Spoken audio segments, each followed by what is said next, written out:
get to shift over to all the Google-related things out there.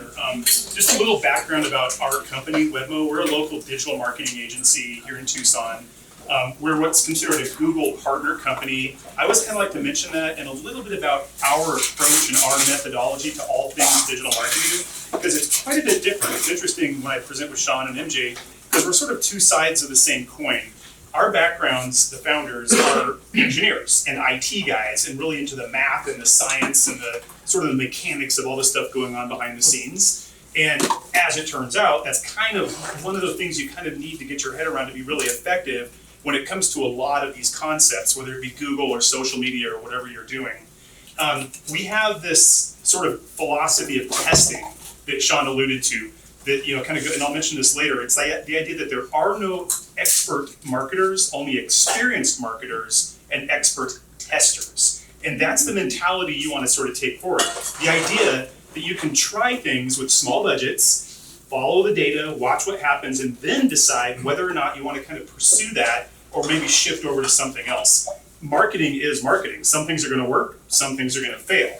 But if it's going to fail fast and fail cheap. Ideally, right? You don't have to spend months and months and months throwing money at something if it's not going to work. So, the first thing I usually talk about when thinking about marketing in general, there's this school of thought, been around forever, we didn't invent it. It's the idea that you can place almost all of your marketing tactics into one of two categories. There's either rainmaking or rain catching. And what we're talking about with this is basically the idea rainmaking is anything you do in marketing that's designed to maybe persuade somebody to take action, to do something that you want them to do. So you think about TV, radio, billboards, all the interruption marketing things. The idea there is you're going to put a message out and they're going to hear that and say, that's not a bad idea. I think I will get a coffee, or I think I will buy a car. That's great. That's important. That's a big part of almost anybody's marketing strategy. The idea that you're building brand, building awareness, creating demand. But while all that's going on, there's another group of consumers that are much further along in the sales cycle. They don't need to be convinced to get their house painted. They don't need to be convinced to start a new exercise program. They're already there. And they're to the point where they're just trying to decide who they're going to work with, which proposals they're going to get, which 2 or 3 companies they want to talk to. So that school of thought's always been around, but it relates very nicely into the world of digital. Because just about every single thing that you guys just talked about a little while ago and a lot of other platforms can fall into one or both of those categories. Social media, like Facebook and these other platforms, they're the ultimate rain-making tactic. You think about what Facebook does for you. It allows you to put a message in front of the perfect target market right at the time when they're very focused. When I think about Facebook, I kind of think of it as sort of like another TV channel where you're engaged, you're consuming content, and then you have the ability to interrupt with that message, although 1,000 times more targeted. Rain catching, on the other hand, is really the purview of things like Google, YouTube, Amazon. When you're going to buy a product and you're trying to find what it is you're looking for or get a quote, that's where all that stuff comes in. Most of what I'm talking about today is related to that. It's the rain catching tactics. Google, the other search engines, and the other things that are out there that allow you to capture demand. So if we're talking about demand capture, there's no doubt about the fact that it kind of begins and ends with Google. Google has obviously a massive market share. About 85% of all searches originate from Google. Just no question about it. That's almost all the searches that are meaningful. That's like data that we get from the industry, but it's also data that we see just by evaluating clients' websites and everything else. It's pretty consistently that number. Now, interestingly enough, there's 5.6 billion searches per day in Google. 5.6 billion. So I ran the math on this, and I assumed let's say each search term is maybe 3 words long on average. If you were to line that string of text up in one long row, it would go around the earth 3.5 times. That's one day. If Google was asked to print out the daily searches, if someone said, Google, can you do a hard print on all the searches somebody did today? That would create a stack of paper 3.5 miles high. But it is Google, they're pretty environmentally conscious. They probably print double-sided, drop the stack in half, that's all fine and good. But the point being is it's a massive amount of data. Now, because of all the search algorithm changes and all the things that have occurred over the last few years, a big thing that Google did was it introduced artificial intelligence. So it used to be that you could kind of imagine this team of engineers working on this algorithm, making all these adaptations or whatever, and it was that way for a very long time. About 2 years ago, they sort of released the Google algorithm to start teaching itself, to self-learn, and to become better at really solving what you were trying to use it for, getting answers to questions, getting directions, whatever it is you're after. An example of artificial intelligence that's really easy to kind of comprehend, maybe a little bit oversimplified, is like the phrase near me. It wasn't that long ago that if you were looking for a coffee shop and you were on a mobile device or a computer, you'd say coffee shop near me.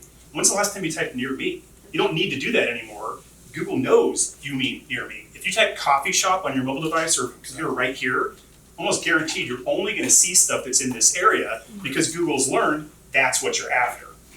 So with all these 5.6 billion searches, every search you've ever done, they all fall into one of 3 categories. All of them can be boiled down to that. And it's very rich in how they apply to your business or your specific marketing strategy.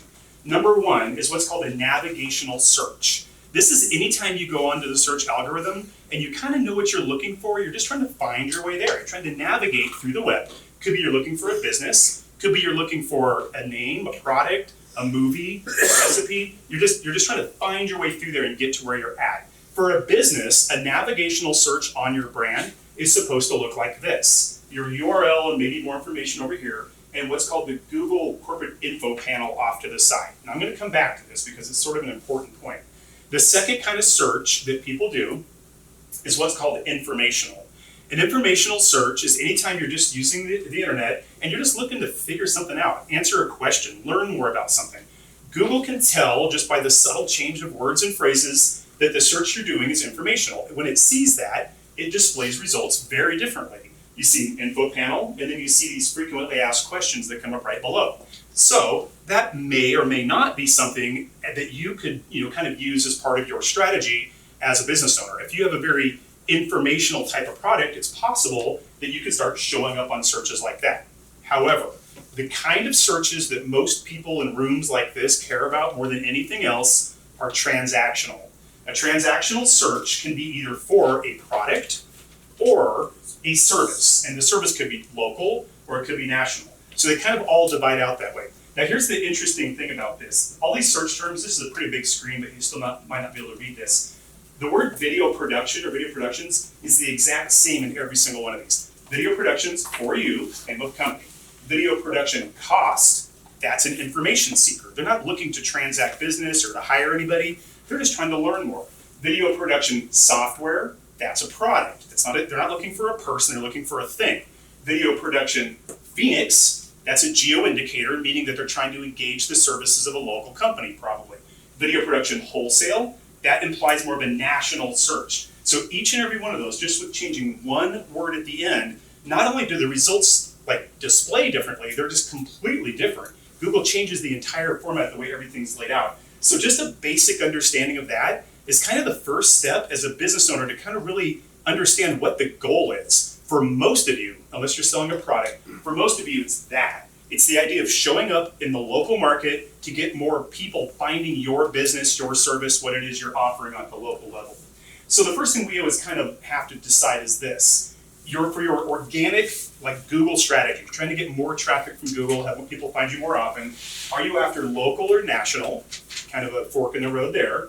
Are you selling a product or are you selling a service? And this is an interesting one sometimes because I'm going to pick on the real estate agent again. A lot of times real estate agents think they're selling products. They're like, oh no, I want to show up if people are looking for houses. That's not true. If you say houses for sale, Google's smart enough to know that you're looking for a list of houses. You're not a house, you're a real estate professional. So if someone says real estate consultant, real estate advisor, real estate agent, real estate agency, all those other words imply, I'm not looking for the thing, I'm looking for the company or the person that can help me learn. And yeah, there's a lot, and insurance, there's a lot of other ones that fall into that category. You're probably a service, not a product. Because if you are a product, you're gonna have a very difficult time trying to show up in some of those results. Are you after commercial intent, or are you just trying to inform and educate a potential consumer as a way of maybe getting them further along in their sales cycle? Are you just after corporate image or reputation management? Even if you don't have any real need to get more traffic, more business to your website, just making sure that everything looks okay, that alone probably makes it worth your while to go through and fix some of the things we're going to be talking about today related to that very thing. And the real thing is, do you even need a strategy? Do you really even need to be thinking about SEO? A lot of times every business is convinced, I need to do something to rank higher or do this or whatever. A lot of times that's not the case. A lot of times you may be in such a niche area that no one's even looking for that thing that you're selling anyway, like you guys. You mentioned a very niche business. So the best way to go about that is to really think about what it is that people are searching on that I wish I could come up for. When you do that, one of the tools you can use is what's called Google Keyword Planner, where you can go in there and actually answer that question. I mentioned Video Production Phoenix before. So in this little example, we're looking at this and basically Google's telling us that 175,000 times over this time period, people went onto their mobile devices and the computers and were specifically looking for video production related things. That's great, that's a good number. It sort of validates that, yeah, that's a healthy number. I'm really interested in getting more of that. If you typed in your little variation of things, it might only be a few hundred people. So it's like, why go through all this effort when all I'm gonna do is have maybe one extra website visit a month? It's not really gonna be worth your while, but there's other things that would. So that's kind of the first step, is really deciding whether or not it even makes sense to pursue a demand capture strategy. You have to decide, is my market looking for the kind of things I sell or offer? For most of you, the answer is yes. So with that, with Google, you get 3 basic things you can do within Google itself. Number 1 is you can show up better in the organic results. Make sure that you're doing the things necessary to be in this 3-path. We're going to talk a lot more about that. The second is you can run paid ads that allow you to buy your way to the very top. We're going to dive into that. And then the third one, depending on your business category, is the newest thing they're offering, which are called local service ads. These are these ads that appear mostly for the service industries. So I'm going to start by talking about local visibility and what that looks like these days. For most businesses, and again, this is in the local market, the battle for market share, the battle for all those people looking for what it is you're trying to offer or sell, is being won and lost in these platforms, looking like this. It's gotten to the point where, as a consumer, if you do a search, let's say for a local dentist near me, Google knows that that's what you're after. It's not going to list dentists in other cities. It's not going to list lists of dentists. It's going to show you, hey, here are some dentists. It's gotten to the point, remember I was telling about the artificial learning and all that, to where even if you do scroll beyond this 3-pack, you're not even seeing dentists. You're seeing Yelp and OpenCare and Health Grades. So really what it's saying is, like, if my goal is to get more people finding me as a dentist, that Google My Business listing really does need to be my main area of focus. And it really is. It's really where most of the commercial intent traffic begins, not in the traditional list of URLs. So how do you get it? How do you achieve better placement on Google My Business or just on general with search? It's what almost every business kind of wants to know, because if they had the ability to increase awareness, get more website traffic, the likelihood that they're going to get more sales increases. So here's how we approach it. Here's how we sort of explain it. First of all, there isn't going to be a one-size-fits-all. I like that expression where, hey, if you're being chased by a lion, you don't have to be faster than the lion, just faster than the people running with you, right? It kind of applies here because it really is sort of the same. If you're in an industry and all you really have to do is, you don't have to be perfect, you don't have to be better than every single company in the entire world, you just have to be slightly better than the ones that are trying to occupy the same space as you. And that can be different for every single person. If you are a piano tuner in Yuma, all you gotta do is build a website. You won. That's it. You're the only competitor. You're not gonna be in this heated battle for like the piano tuner position. If you're a personal or injury attorney or a real estate agent or something that's much, much more competitive, you got your work cut out for you. It's gonna be a different approach. One of my pet peeves in my industry is this concept that there's a one-size-fits-all package for SEO. Like everybody gets the exact same treatment. That's nonsense. It's going to be very different depending on your situation. To me, that's like as disingenuous as having an auto repair shop and saying, we'll do your repair for, I don't know, $150 without even looking at your car. You don't even know what's broken or what's not working. You have to diagnose it a little bit and get in there a little bit deeper, which is why any effort like this needs to start with some market competition analysis, looking to see what other people in your space are doing. Okay, so what matters today when it comes to strong organic visibility? First of all, there's the things that have always mattered. There's these traditional things that matter, that always have and probably always will, when it comes to the Google algorithm finding your website to be worthy of rank and showing up on different search terms. I like the overused analogy of the three-legged stool, because in this particular case, it really does apply. There are three, we kind of break it down into three major components. Number one is all the things that are happening out there on the web that have nothing to do with your website. Forget about your website for a second.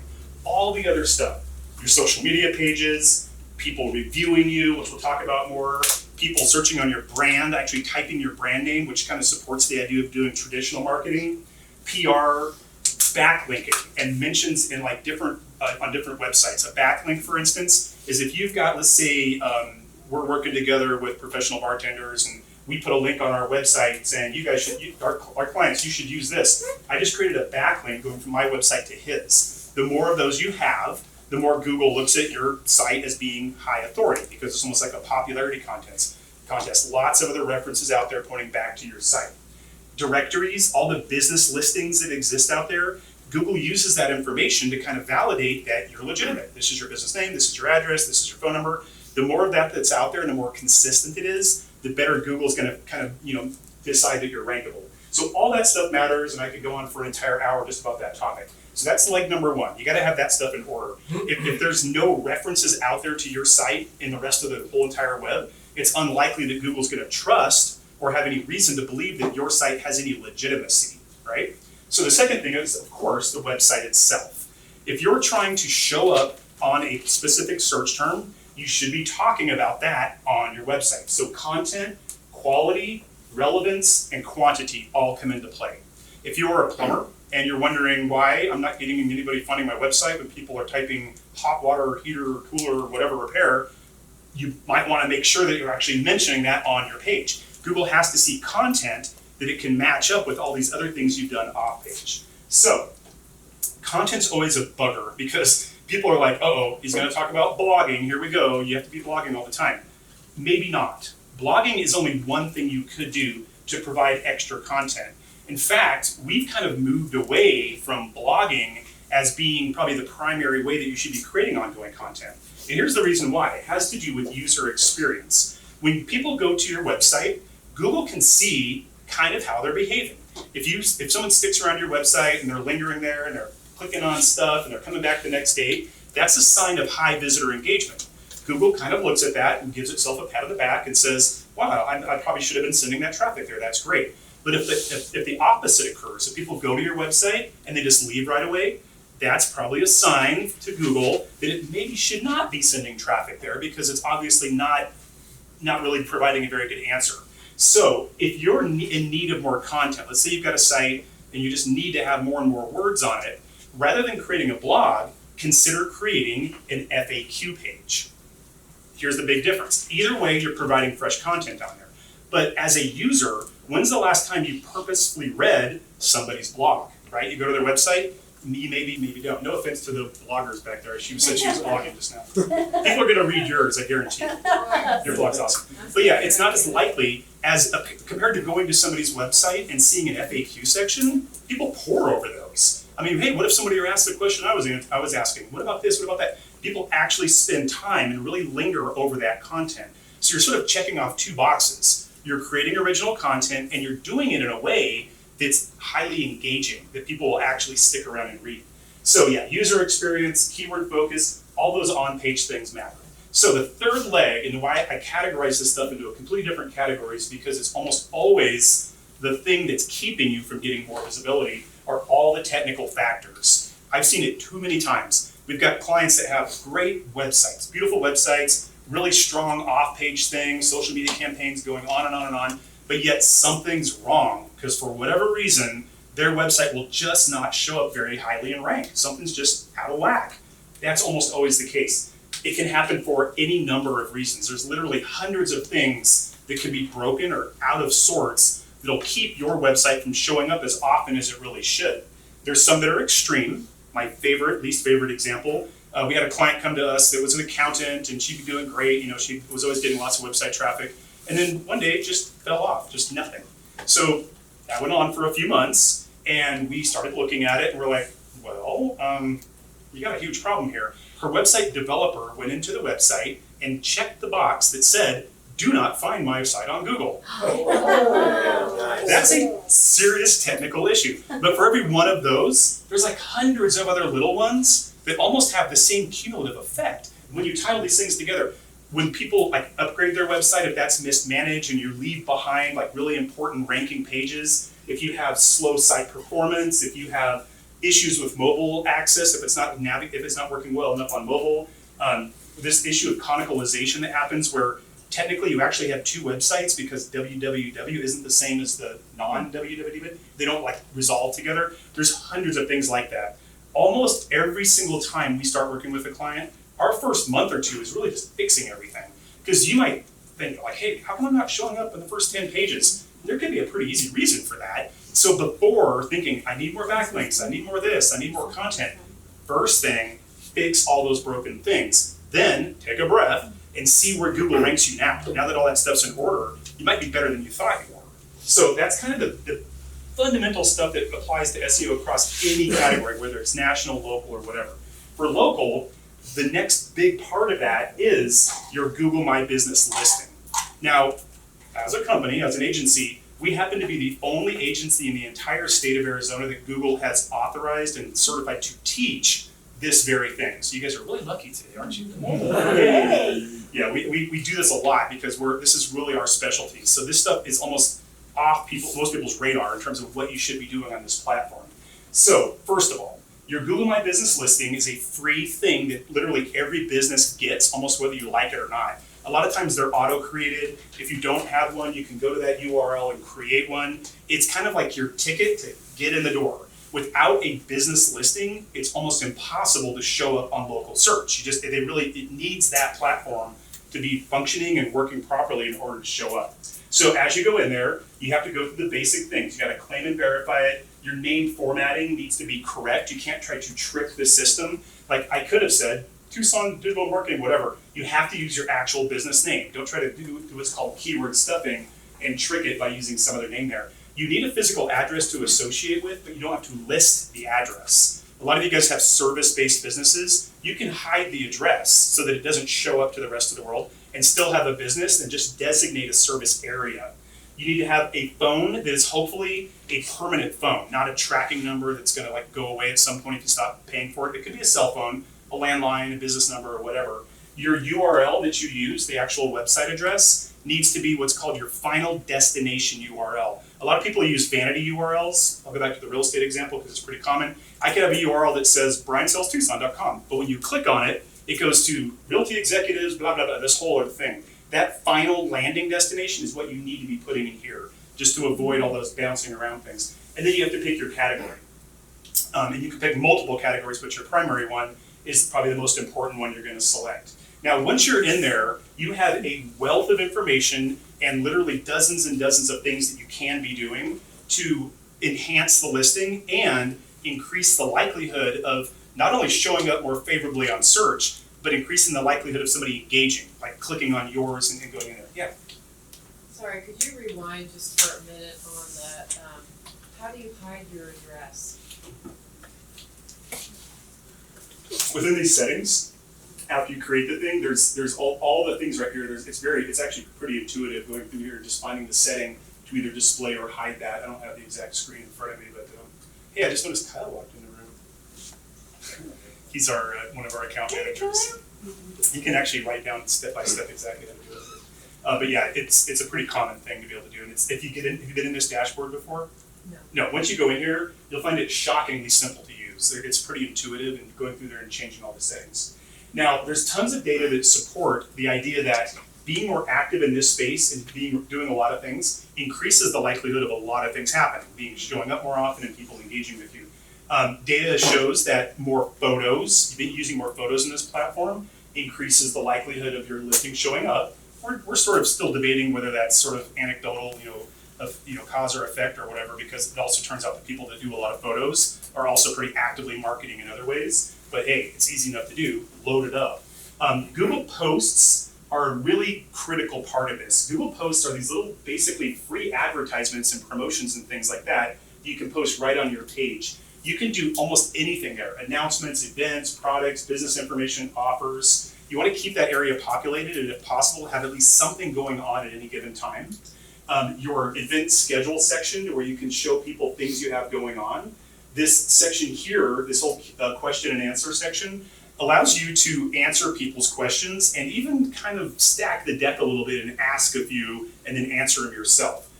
All the stuff that happens here, so far there's no penalty for that, we'll let you know if that changes, but so far there's not a big deal. If you pose a question and answer it, it basically adds content to this page. So all the things I just mentioned and reviews, which I'll talk about in just a second, they're all adding valuable content to this listing. You have the content on your website, but you also have all the content that's accumulating here. And what we're seeing, the trend of, is that Google is ranking people based on the content that they're posting here. You probably started to see this come up every once in a while. We're showing this because, it's because we're mentioning, like in this case right here, we searched on security screens. This company came up and it said, because you're mentioning security screens on a post that was done like months ago. So even all that old content, even all those posts that you're doing, having that content on this page is increasingly making it rank more on the Google My Business listings. So staying active on that is really one of the big keys. A bunch of other stuff you can do on there.